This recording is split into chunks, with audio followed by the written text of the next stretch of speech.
Hey everyone, and welcome to another GameXplain discussion. I'm your host, Derek Bittner, and I'm joined today by John Cartwright, Ash Paulson, and Chuggaaconroy to give our thoughts on what we'd like to see from Pokémon Gen 8, seeing as rumor season for the game has kinda started to ramp up. So let's just jump right into it. And yeah, apparently just rumors are starting to abound about Pokemon. I guess people are getting anxious, or like some sort of news needs to come out, especially because we've known that Gen 8 is coming for a very long time. And we are starting to get around the time when they finally do reveal what the next Pokemon game is. So I guess before they officially reveal it, let's talk about what we'd actually like to see from Gen 8. Let's just go over basic history. Obviously, I'm kind of the Pokemon guy of the channel, but John, what's your history with Pokemon? I've been with Pokemon since the very beginning. I've not missed a single entry, and I'm just very excited for this new generation. Because this is the first time they've kind of built one from the ground up for a home console. I mean, the Switch is kind of both. But the Switch has like a full controller, has HD capabilities. I'm just really excited for what they're going to do with this one. And you are right, like this is the season where people are really excited for Gen 8 news. And I guess that's because there's a whole generation to advertise here. Because Pokemon's more than just the games, it's the animes, the merchandise, it's movies. So they've got a lot to show off with this one. So I saw a comment earlier saying like Ultra Sun and Moon were like May time, but I don't think they're going to wait much longer. I think like news is imminent at this point. Usually the news for a new generation does come at the beginning of the year, and I think with Pokemon Day coming up in a week, people are just expecting them to announce, oh, Pokemon Direct for that day. Ooh, what could that be? It's just kind of how they do it. It's the mid-generational games that get announced in May and June, and then you have Oros just getting announced to no fanfare, where it's like, hey, look, the box art, the only game in the history of forever, where we're showing you that before anything from the actual game. I've been with Pokemon from the very beginning as well.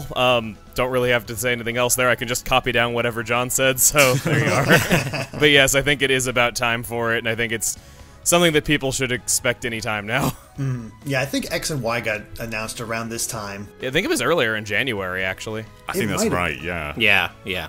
So we're around that time. What about you, Ash? Well, I too have been with the series from the very beginning. I have played and completed pretty much every mainline title with the exception of Platinum, and then Omega Ruby, Alpha Sapphire, never got a chance to finish, and I also didn't get a chance to finish Sun and Moon, sadly, and I didn't even play Ultra Sun and Ultra Moon. So, in terms of more recent Pokemon games, I've kind of not fallen off, because I do still enjoy the series, but I just don't feel like I have enough time to play every single entry. But that said, I am looking forward to Gen 8, just maybe not quite as much as, like, Derek, for example. That's the big thing here, is that, we were all excited for a console Pokemon game, and we kind of got that with Let's Go.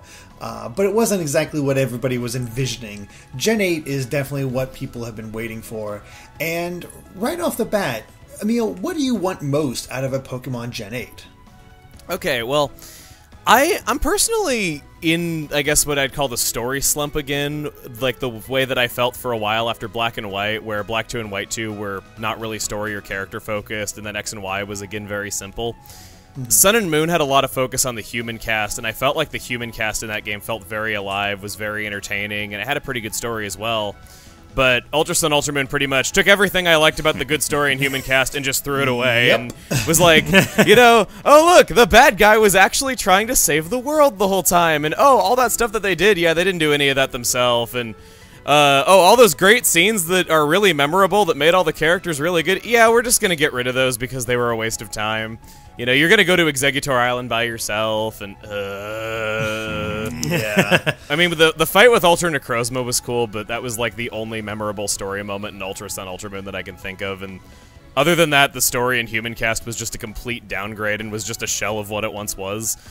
Let's Go was funny and had good presentation of the classic story, but it is just the classic story, so I would like a focus on the human cast, making just the different people that are involved in the story feel very alive again, possibly a really big epic story, because I think it's been a good amount of time.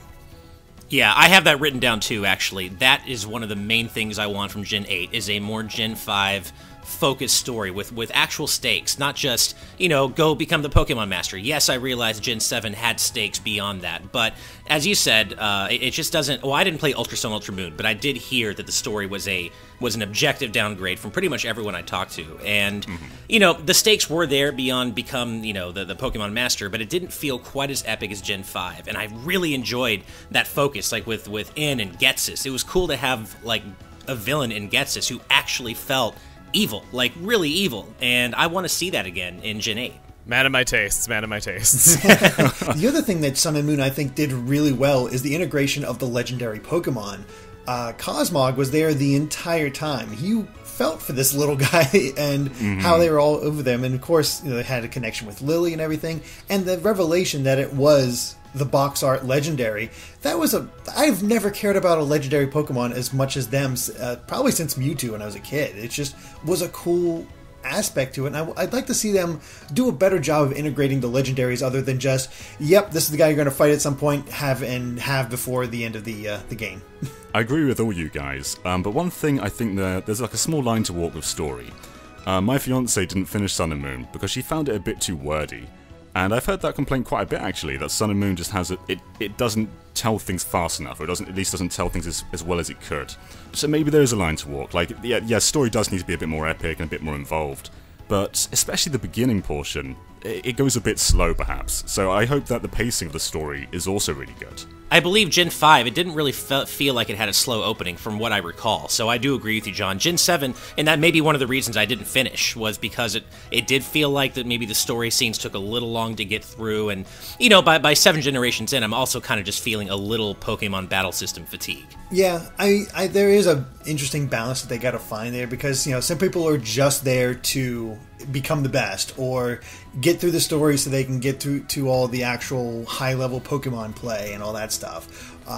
Everybody plays Pokemon for slightly different reasons, so it's tough to make each of those types of fans happy with this. But I think there's something they could do, because Gen 5 just seems pretty universally loved to me. I think I've heard a few people not be fans of that game, but they did find that right balance, and I'm not quite sure what kind of story they'll go with. We can't really say until they actually show something, but I hope they find an interesting hook this time around. I do find Ash's fatigue interesting, because Pokemon's been around for 25 years, and I'd say keeping him hooked for 25 years is quite a good accomplishment. Whether the battle system actually needs any improvements or not is kind of a debate within itself. Because from my standpoint, I think the Pokemon Company is just they're PR masterminds. They've kept this franchise that everyone called a fad going for so long, and they've done that by keeping everything accessible for so long. And yeah, Pokemon still has the same roots, but it gradually gets a bit more complex. But off the face of it, Pokemon is just a turn-based RPG, and anyone can play that. It doesn't matter if you're 5 or 25 or 45.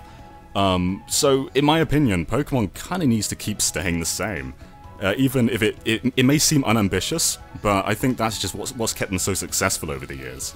I actually agree with you. I just think that the connective tissue needs to be improved, and I'll say why. Like, my favorite Pokemon games are Emerald and Gen 5, either Black or White, for precisely the reason that the battles in that game, like, obviously they didn't change the mechanics too much, but they're so fast, and they're so polished and streamlined, whereas, like, Gen 7, for example, it almost felt like they took a step back, because the battles are fun, obviously, and you have all the different mechanics, but they're slower, and they're a bit chunkier, and I really didn't want that to, like... That, to me, that was the Gen 4 problem, because I almost fell off the series for good in Gen 4 because the battles were so slow. So for me, I think the key is having snappy, streamlined battles, but still keeping the mechanics, familiar to what we all know. And actually, I found Let's Go quite slow too. I found every single time you make an attack, there's like a small delay, and I just wish they'd waited a bit longer just to speed things up a tiny bit. But of course, Let's Go had a few problems with its battles, but let's not get into that too much. Nothing's ever come as close to Diamond and Pearl as being so slow and all that, though. But I think it's just kind of a design problem, because when you have 3D animations and they have to have a certain amount of fluidity to them to not look weird, you inherently can't make the battle super fast-paced without changing a lot. Sure, yeah. That is a good point. Yeah, I'm not quite sure. I do think, you know what, since we're talking about battles, I'm going to go into one of my predictions. So, last couple generations, we've had some introductions of new mechanics to try to keep these battles interesting and different and new and try to keep up with things. I don't know which direction they'll go with here. I don't know whether they'll take the look at Mega Evolutions and be like, okay, we're going to have some new Mega Evolutions, or let's have some new Z moves. Again, the region might come into play there and change some things up. However, I don't think we'll get any of those new Z moves or Mega Evolutions. I think we're going to get some brand new mechanic. And you know what? I'm going to take it one step further. I think we're finally going to see Pokemon Fusion. where we see okay. Pokemon. Not every Pokemon can do this, but certain Pokemon will be able to team up and actually fuse together. So you're losing a slot on your team, but you're doubling your power. So there's your risk versus reward. And people will love seeing how these designs come together, like Ampharos Mewtwo or something like that, however they might do it. But I don't know, I feel like that could be an interesting way of getting people interested in battles and having just enough of a change that people will get into it. I'm just imagining like a Bidoof and a Charizard right now. Bidoofazard. You sold me. I was gonna say, I mean, the TCG's been kind of doing that lately with the tag team cards. How you lose 3 prize cards if they go down, but you're using 2 Pokemon together as a team. That's a good point. So that might tie into it, or maybe they'll do that tag team mechanic where you can maybe double up in a single battle. I mean, not that it has, like, it's directly related, but I am known for this, so I have to say, you know, this is something that the Mega Man Battle Network series leaned on later in its life, too. How did you get Mega Man into this? Because the reason why is because that series did lean on fusions later in its series as well, once they ran out of other ideas for things that Mega Man could turn into. So, you know, at this point, you actually make a good point, Derek. We got Mega Evolution, we got Z moves. I mean, it does seem like the next major thing they could do is Pokemon Fusion. It's going to come down to what the professor is studying. Yeah, right. Good point. Well, I have to say, Derek, your prediction of no new Mega Evolutions makes me sad because I still really want Mega Vanillux, and I know it's not going to happen, but I still was hoping that there is a chance. He's a banana split. It's perfect. Well, what kind of predictions do you have, Ash? I think Ride Pokemon are going to make a return. That was a really fresh addition, in my opinion. I think they introduced that in Gen 7, correct? Yes. Yeah, so I think Ride Pokemon are going to come back, and I think we're going to see some new Ride Pokemon in terms of them getting creative, like with which ones you can ride when, and other hazards that you have to ride them over. So that is something I do think is going to happen.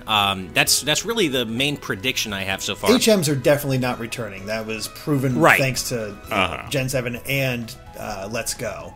Like, one way or another, there's no HMs. Right, and that was one of the main things I wanted from this game, is no more HMs. The idea of an HM slave is so outdated for Pokemon, so I am really happy about that. I think the main thing I want from this game, after playing Let's Go, and I did enjoy Let's Go, but it felt old. It felt like they didn't do enough to update Gen 1. It's almost like they remade Gen 1 along with all its warts, just to say, hey, we remade it in a complete sense. And what I mean by that is stuff like, and again, this won't be as much of an issue because HMs are gone, but stuff like using cut, or whatever it was, chop down, I think, in Let's Go.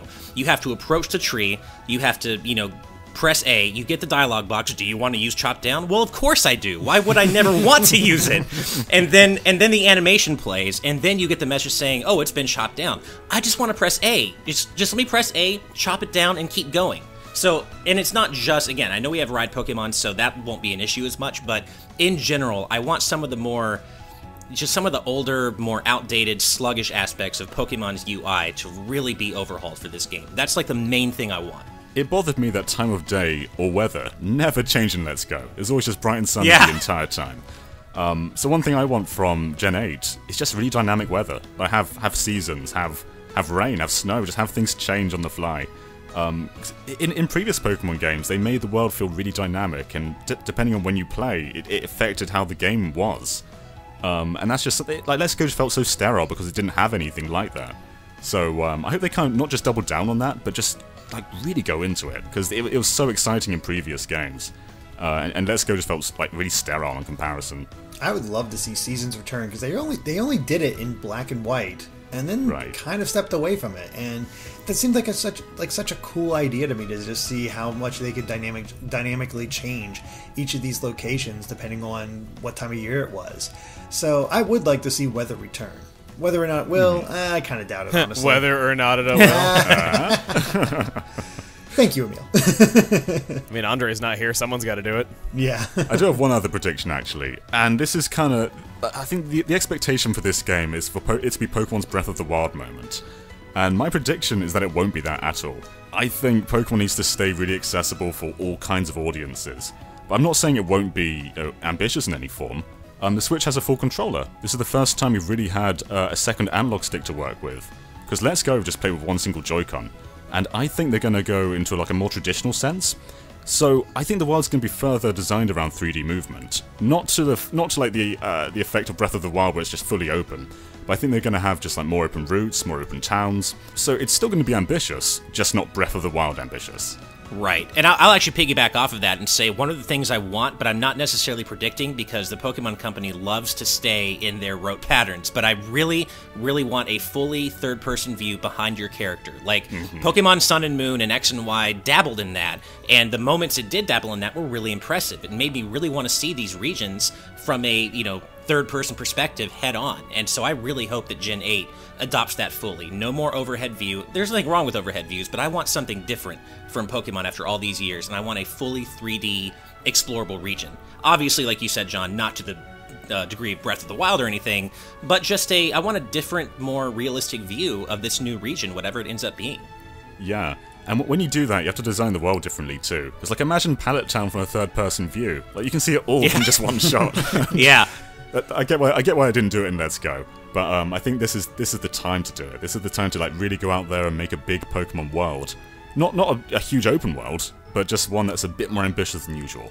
Right. I think that leads itself to a lot of possibility because let's say it is behind the back and over the shoulder view this time around.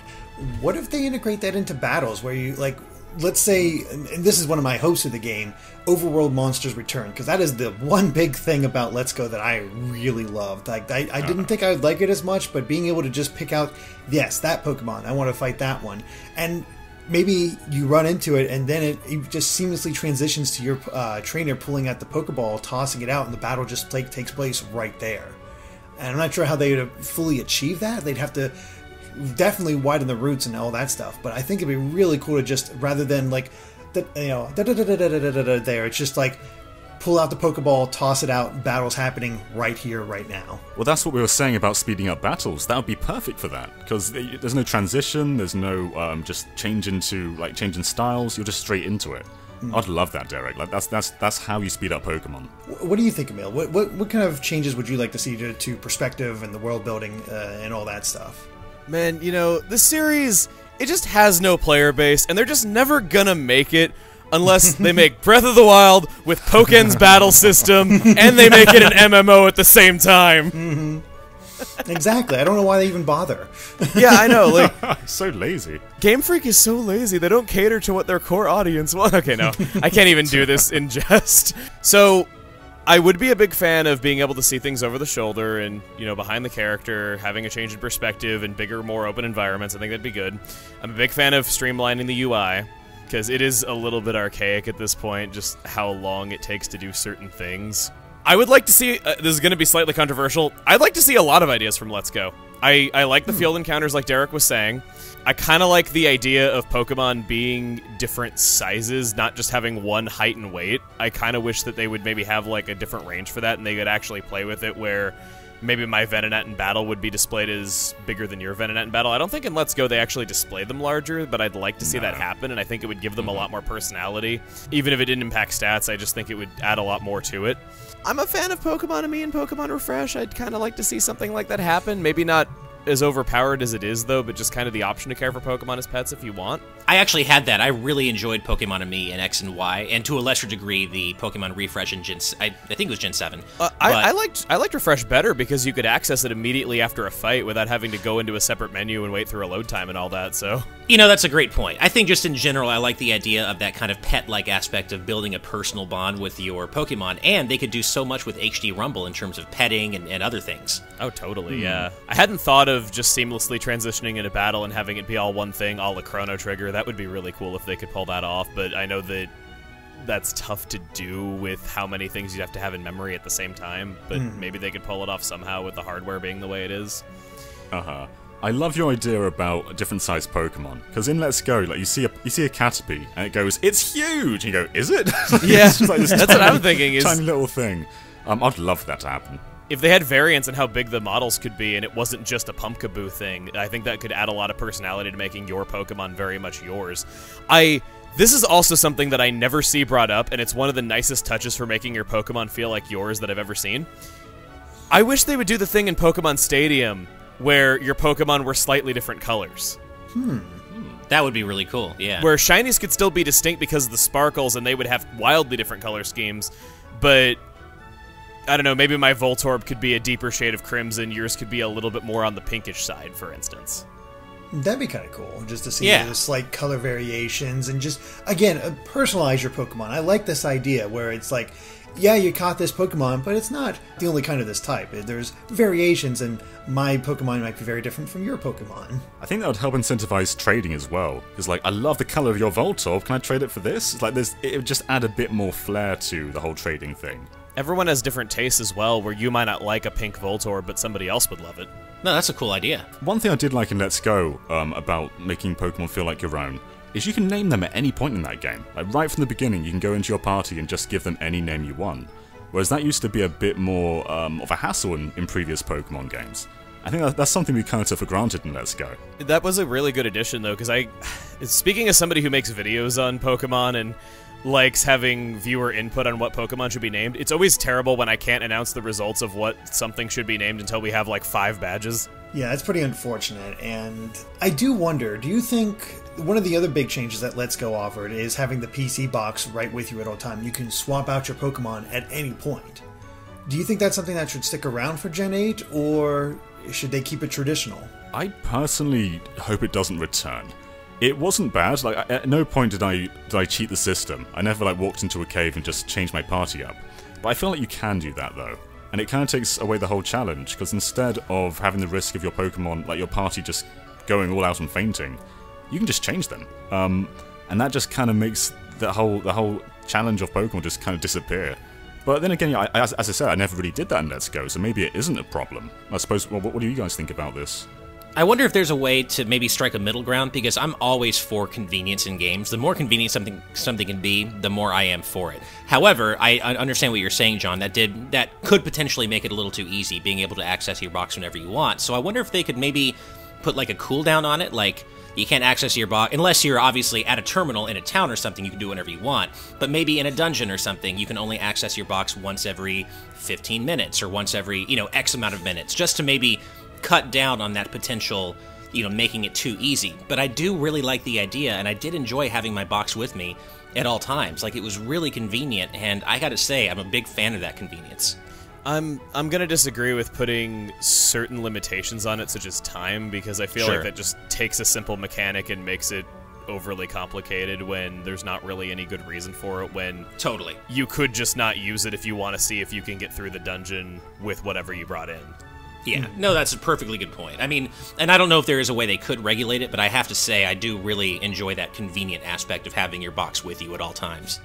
The quick idea I had is to go along with your sort of idea, Ash, was you only had so much battery. So as you went through the game, nice. you found more batteries in order to extend that time that you could work with it. Of course, it would also make the game a little bit easier as you go along, but the level gap between your Pokemon might also grow in that time. I kind of agree with Emil, though, that you probably shouldn't overcomplicate something. It's either going to be there or it's not. And if I had to choose between the two, I think I'd rather it not be there, because I do feel like John, I didn't really switch out that much. This was my team. This is what I stuck with. It might also help that Let's Go was not a hard game at all, so I never felt the need to switch them out like that ever. But yeah, so we'll see what happens with that. But I do hope that we see a decent graphical boost for Pokemon Gen 8, because I say this all the time, but when I saw Town, I'm like, I want Pokemon looking like that. when the Town appeared, I'm like, that is a perfect graphical style for Pokemon. Adapted a little bit. Perfect. Yokai Watch 4 has been another game that people have been pointing at where they want it to look more like that. That's another good example. Like, Let's Go looks good, but it's not the style I want going forward. And in a lot of ways, I think Gen 7 kind of looks a bit better than Let's Go. Like, Let's Go's cleaner, of course, but I prefer the style that Gen 8 had. So I'm hoping for something kind of a cross between Town and Gen 7. My biggest thing about Gen 7 is I can't believe they didn't fix this in Ultra Sun, Ultra Moon either, and it's just the protagonist's face constantly. It's like, no, our mom's gonna die, and like they're just grinning ear to ear through the whole thing. Totally. My smile hides my pain. I'm glad that Let's Go at least had more emotions going from the main character. Yeah, seriously.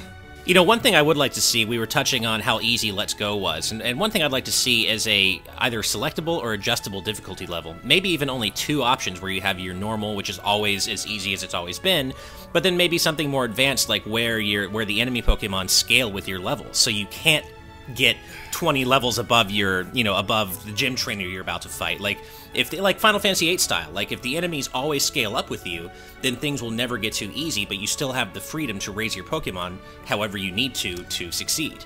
What I'd probably prefer is a feature that they did one time, they did it horribly, and they never tried it again, and it's really bothered me that it's only ever shown up once and it was done terribly, is difficulty settings, beyond just set and switch.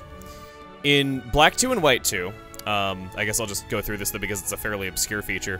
They had a beginner mode and a challenge mode that you could do, which would, I think in beginner mode, the Pokemon were lower leveled and your opponents never used held items, whereas in challenge mode, they were 2 levels higher. So you could customize the difficulty a lot more to your liking, which I think is good in a series like Pokemon where you have newcomers and veterans alike playing these games, and it has such a wide player base of different people. But in Black 2 and White 2, in order to access these, you had to link up to another copy of the game that had beaten the final boss. What? Oh, man. And the difficulties were version locked, so if you had White 2, you could only unlock easy mode for other players, and only Black 2 could unlock challenge mode for other players. It was the most stupid roundabout way of hiding content that they went to the trouble of creating, and I don't know why they did it that way at all. I've never heard of this, and I can think I see why. Yeah, it's so obscure. Like, I've talked to people that have played the heck out of those games, and they didn't even know it existed, and I can't blame them because it's so hidden away, and who's gonna do that? Okay, then. Yeah, that's really... I think that Let's Go, while it was on the easy side, I wouldn't call it the easiest game in the franchise, and I wouldn't call it handholdy either, because the tutorials were over in like 5 minutes.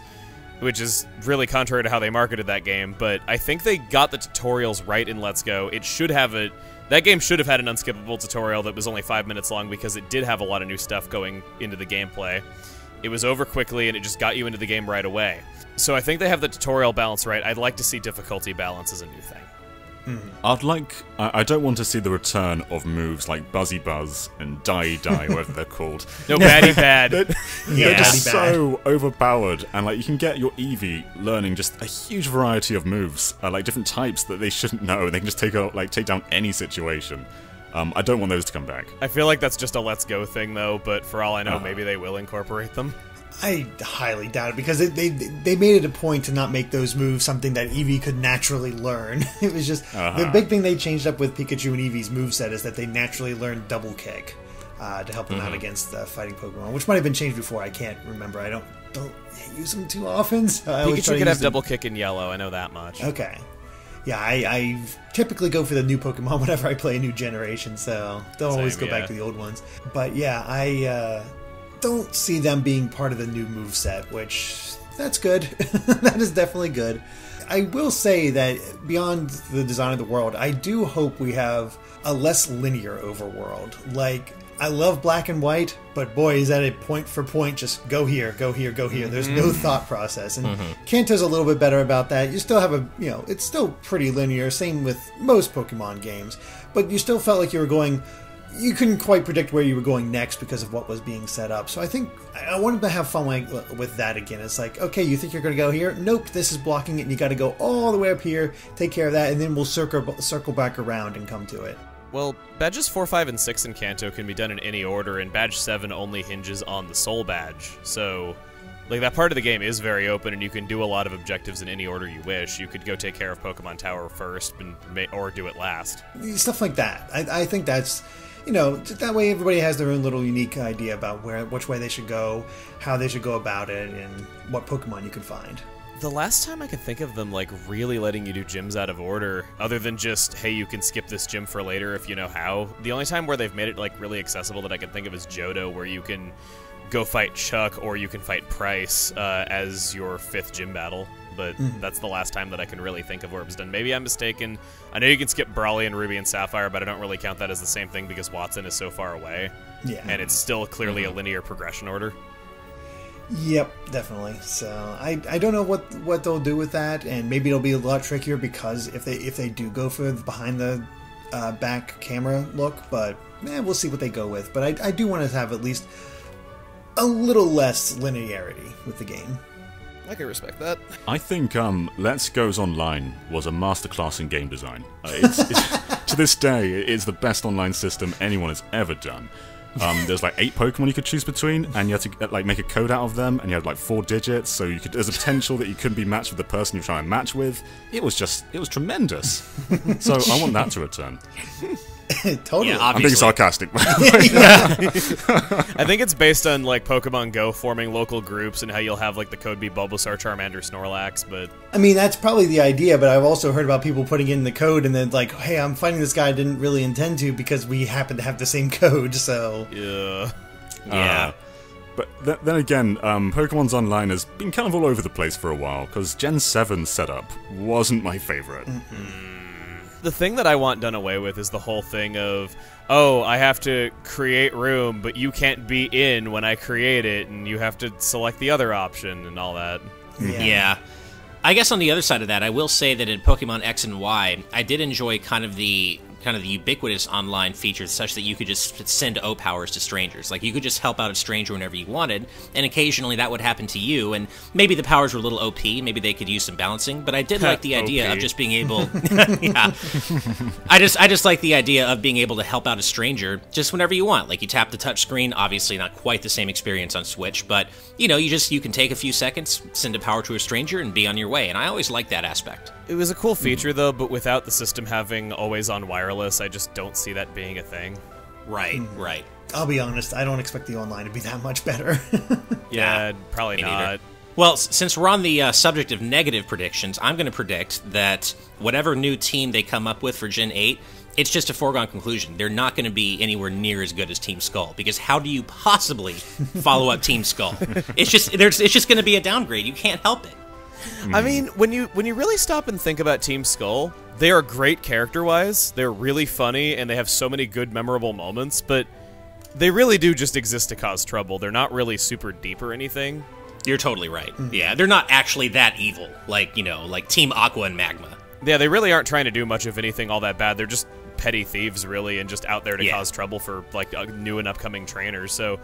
I think that while they wouldn't be as entertaining as Team Skull, it is entirely possible you could make more compelling bad guys. No, you're right. I mean, they never... Team Skull never, you know, had the gravitas of someone like, you know, Team Flare trying to actually destroy the world using Pokemon. So. Yeah, but Team Flare is also, like, one of the least liked teams out there because they are... That's kind of what I was going to say. I'm like, really? You go for Team Flare and not Galactic or Plasma? Well, it's funny. I don't remember Team Plasma that much, and I guess Gen 6 really resonated with me for some reason. I know Team Flare isn't that popular, but I don't know. I just really like Gen 6 for some reason. I know that's not a popular opinion. I understand. I know I'm in the minority there. I like Gen 6 as well. I just did not say that Team Flare is the reason for it. No, that's fair. Yeah, no, I agree. Team Plasma, great motivation, great, like, bits that they had. Hated the design. Like, the whole night thing, that was just...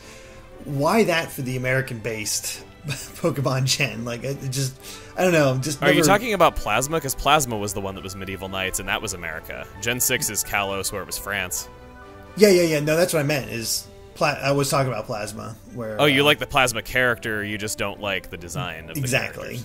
Did you like Neo Team Plasma, where they're kind of like more kind of like face mask wearing, kind of more like they have like military berets and stuff? That worked a little better to me. It's like, oh boy, they seem a little bit more serious and whatnot. Like, Team Plasma has a lot going for them, but, you know, pure entertainment value, of course, Team Skull is better. And I'm not quite sure which way they'll go with this one, because they, of course, tried to do the whole psych, you know, Team Skull is silly, but they're not the true villains you have to worry about. On the topic of the enemy team, I'm wondering what they'll be in this one, because there are rumours going around, there's several variations of this rumour, that Pokemon Gen 8 will take place in the UK. So, like, I'm wondering what this kind of group can be. Like, what if they're like the Queen's Guard, and they just all go around with those giant, I'm not even sure what you call them, the giant, like, wigs. Oh, man.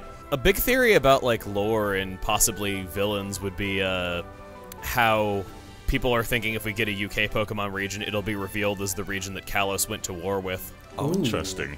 Just due to all the conflicts between France and the UK over the years. It would make a lot of sense if you're basing it on the history. Yeah, it's interesting. I'd like to see that. That'd be kind of fun. Go into that little detail, and maybe they'll be just like, maybe it'll be more. Oh gosh, what if they go nationalist with this? Oh gosh, like the team is Going too deep. Oh man, like our region is the best region, and we're gonna wipe out all the other regions. I mean, like they've done slavery before as a thing. They've done like child favoritism and stuff. Environmental effects. So yeah, I could see Pokemon going down that route.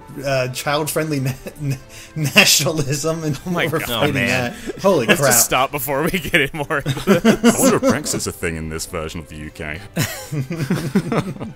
Well, how do you feel, since you are native, John? How do you feel about a Gen 8 taking place in the UK, if that is a thing? It'd be interesting. I don't think the UK is the most, like, outrageous region to base Pokemon on. Because you don't really have that many native animals which, you know, are, like, specific to the UK. Like, I'm sure you could do, like, badger Pokemon or, like, squirrel Pokemon, but apart from that, we don't have that many. A teacup Pokemon. Perfect. Right. Could be water But fire I am- type. I am quite excited to see what they might do with, like, London, though, because there was a London Bridge nursery rhyme on the Pokemon channel, which people have gone a bit crazy with.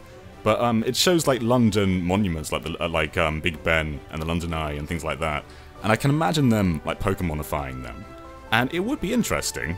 I would say that if I would rather they go with a more out there region than the UK, but I think they could do something quite cool with it, though. I still think, you know, looking at the crazy animals in Australia, do something with that region. I would love an Australian region. that would be wonderful. cool. Doing something with that. I will say, though, it is time. I still can't believe this hasn't happened yet. We have still yet to get a dolphin Pokemon. All right. That's true. Corvus is the Yeah. closest, yeah. Yeah. And it's like, how has that not been a thing yet? That's actually a really good point. We do need that. Maybe it's hard to just make it not look like just a dolphin. Yeah, I guess that's a good point. I mean, they did it with Sharpedo. That's obviously a shark. Or a piranha. Just a disembodied dolphin head. That'll look not creepy. Oh God! I like it especially in the context of Arceus because they've been able to design literally God the Pokemon, but they can't give us a dolphin. That just seems a little strange. Dolphins are rough, man. Yeah. Now I'm just imagining, like, so long and thanks for all the fish. Pokemon version. Kind of going back to like more ideas from Let's Go that I would like to see it make it in other games. I like how they did ride Pokemon in that game to a degree. I kind of don't like how pressing A on them, if you just barely aren't in range to talk to somebody, it'll just be like, oh, Charizard's feeling fine. That's annoying. But what I would like to see done with that idea is maybe different options for getting over certain areas. Like, you could glide over this water route on a flying Pokemon instead of surfing on the water, and you would have access to maybe flying Pokemon above the water if you did that route. I like that idea a lot. Also, one thing about that is when you're flying in Let's Go, and you have to like go through a door, you have to go into the menu and like get off the Pokemon manually, and it's so slow.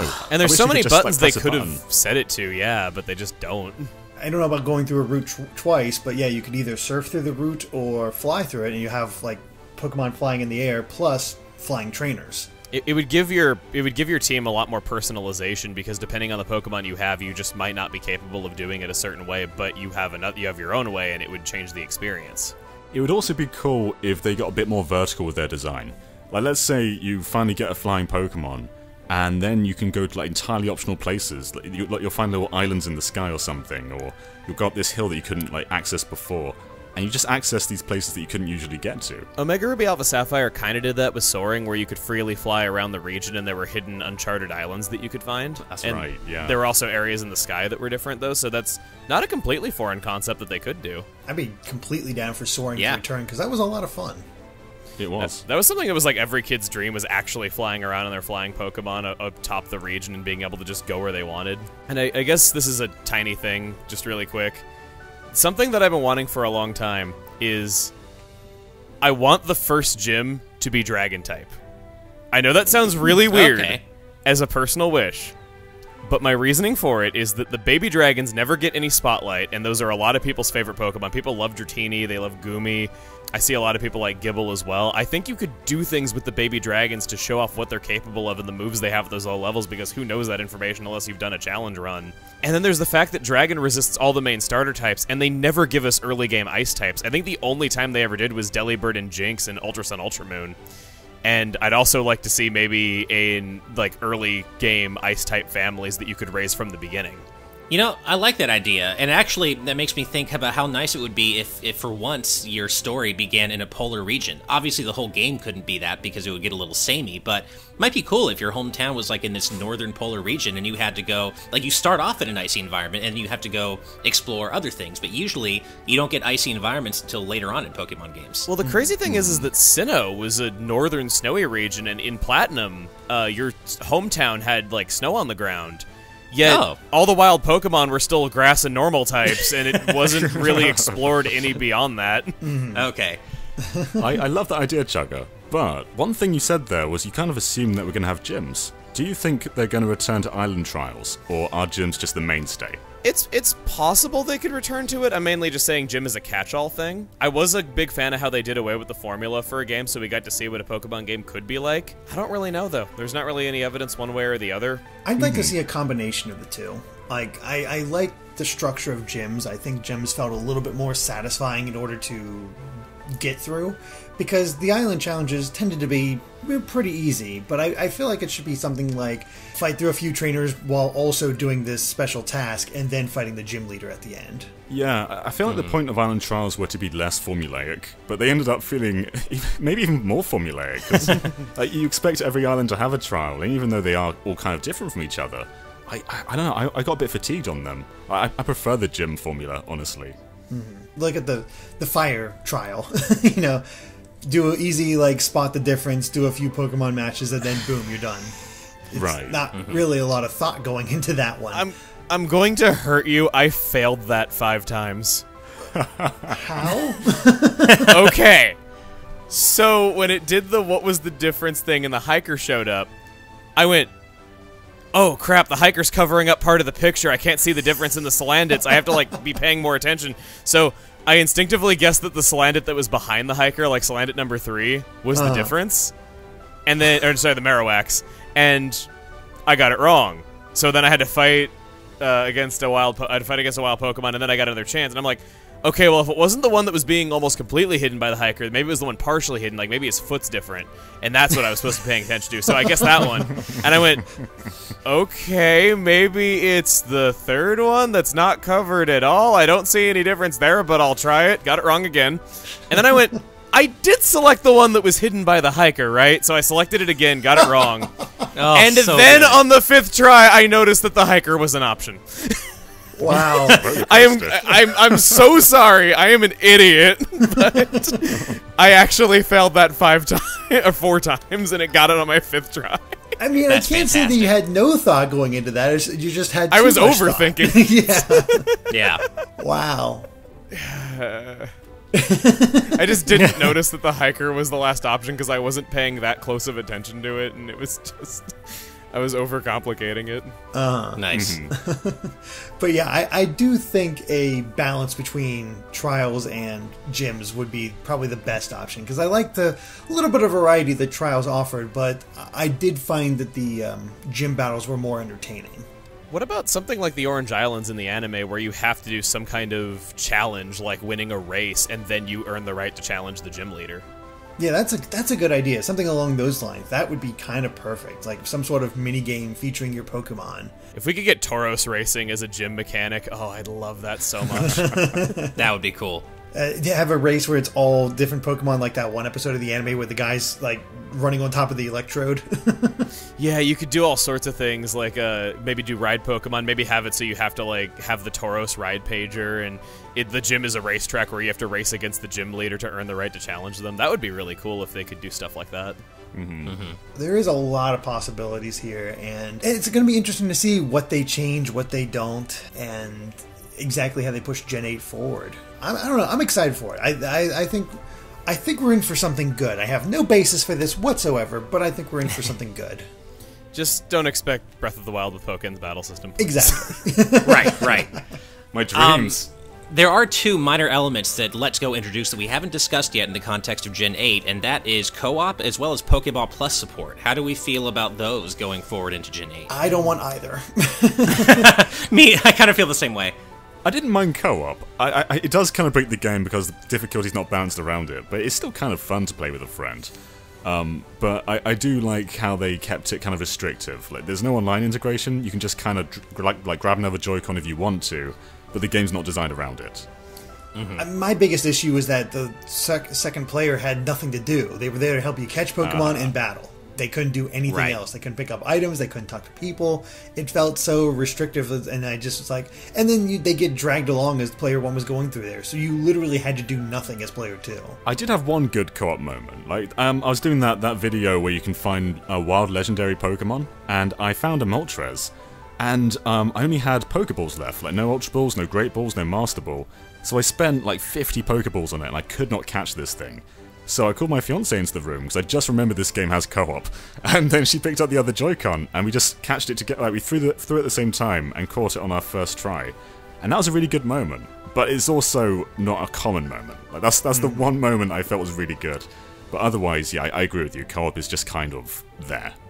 I think it's better than not having the option, and I do agree if the game's not balanced around it, then it is a little weird, but it's still better than not having it, and it's not like you have to use it. Yeah, agreed. The Pokeball mechanic I don't think is going to be there at all. That is definitely a Let's Go mechanic. That'll stick around for that, and I hope they don't have it so you can just play with one Joy-Con and let's use those buttons. With the catching mechanic, it felt like there were long stretches of time where your actual Pokemon team didn't really do a whole lot. So I'm all for the whole Pokeball Plus and catching mechanics not being in there, which I don't think they will be. Yeah, I agree. Yeah, and if it does support the Pokeball Plus, the game needs to be designed around a single control stick. So if it is in there, I think it's going to make the game itself kind of smaller. Yeah, and maybe just a little too simple. Because that's what Let's Go is supposed to be, but we don't want that from Gen 8, of course. Right. Yeah. We'll use the Pokeball Plus for Let's Go Gen 2. Nice. Because the way, as well as Pikachu and Eevee did, yeah, we're going to get a Gen 2 version of that. No question. Oh, totally. Like, Let's Go Togepi is like pretty much guaranteed at this point, I would say. Do you think it's going to ruin the chances of Diamond and Pearl remakes, though? No. I think Diamond and Pearl is definitely going to... Like, a Diamond and Pearl remake on the Switch, that makes a lot of sense. I don't know. I kind of feel like Let's Go is the new remake series. Well, couldn't they just keep going with Let's Go all the way up to Gen 4? And they would just take a while to get there, though. Yeah, it will. Yeah. Well, any other predictions or hopes or dreams for Gen 8? Performed soundtrack. Yes. That's something big that I would like one. to see as a series first, and I think the new hardware would let them do it. I would love that. I mean, hell, if they could have done it on the 3DS if we take Bravely Default, as evidence, because that one was live recorded as well, or at least a lot of it was. So, no, I'm right there with you. I'd love to have that. That's a big one for me, and it's not really something I immediately thought of in the way of gameplay. So, yeah. I do have one last prediction, and that is, now I don't know the actual figures on this, but it has felt like with each new generation we get less and less new Pokemon, and in that spirit, I feel like we're going to get less than 80 or possibly even less than 70 new Pokemon for Gen 8. It's a good prediction. I don't know if it's going to be true or not, but I want to address one thing, actually. People often go on about how the size of Pokemon keeps increasing, and it's harder and harder to get to know all of them. But no single Pokemon game includes all 800 Pokemon.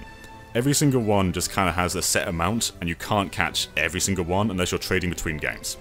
So even if Gen 8 does have like 200 new Pokemon, it's not like there's going to be 1,000 Pokemon to catch in this game. Right. Yeah, Sun and Moon actually did away with the National Pokedex completely, so there's there's no measure of completion percentage beyond just catching the 300 that were in Alola. Right. I hope the National Dex comes back, because that felt weird to me.